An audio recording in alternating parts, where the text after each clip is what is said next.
Realme C67 2024 সালে রিয়েলমির launch হওয়া বাংলাদেশের প্রথম ডিভাইস। রিয়েলমি সি সিরিজ, এই সিরিজটা আমরা কি জানি entry level to mid range বাজেটের স্মার্টফোন তৈরি করে থাকে। এটি বাংলাদেশে লঞ্চ হয়েছে 8 জিবি এবং 128 জিবি র্যাম এবং রোম ভেরিয়েন্টে, যেখানে এই ফোনটির দাম রাখা হয়েছে 22,999 টাকা। এই ফোনটির পোর্টস অ্যান্ড বাটন হিসেবে থাকবে, প্রথমে থাকবে ভলিউম বাটন এবং সেকেন্ডে থাকবে পাওয়ার বাটন এবং fingerprint sensor button. Power button fingerprint sensor বাটনে কাজ করবে। ফোনটির নিচে প্রথমে থাকবে মেইন স্পিকার, পরে থাকবে টাইপ সি ইউএসবি পোর্ট, তারপর থাকবে প্রাইমারি মাইক, তারপর থাকবে হেডফোন পোর্ট। ফোনটির উপরে থাকবে আরেকটা স্পিকার, অর্থাৎ ফোনটিতে থাকবে ডুয়েল স্টুডিও স্পিকারের ব্যবস্থা। তাছাড়া এই ফোনটির বাম পাশে থাকবে একটা সিম কার্ড ট্রাই, যেখানে দুটি সিম কার্ডের পাশাপাশি একটা এক্সট্রা মেমোরি কার্ড ইউজ করারও সুবিধা থাকবে। তাছাড়া এই ফোনটির ডিসপ্লে হিসেবে থাকবে আইপিএস এলসিডির 6.7 ইঞ্চের একটি ডিসপ্লে এবং 90 হার্টজ রিফ্রেশ রেটের সাথে হতে যাচ্ছে ডিসপ্লেটি। তো ফোনটিতে ডিসপ্লেতে ব্রাইটনেস হিসেবে থাকবে 950 নিটস পিক ব্রাইটনেসের সুবিধা।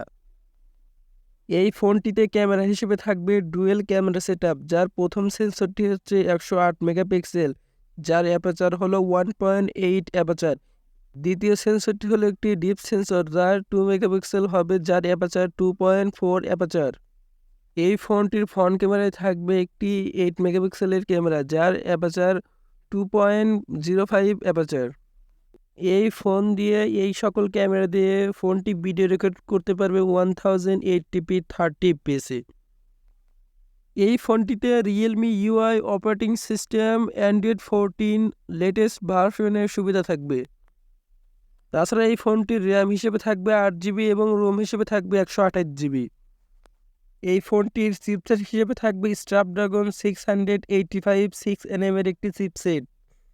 তাছাড়া এই ফোনটিতে থাকছে IP54 ওয়াটার রেজিস্ট্যান্সের সুবিধা, যেখানে হালকা ধুলাবালি ও পানি ফোঁটা পড়লে কোনো সমস্যা হবে না।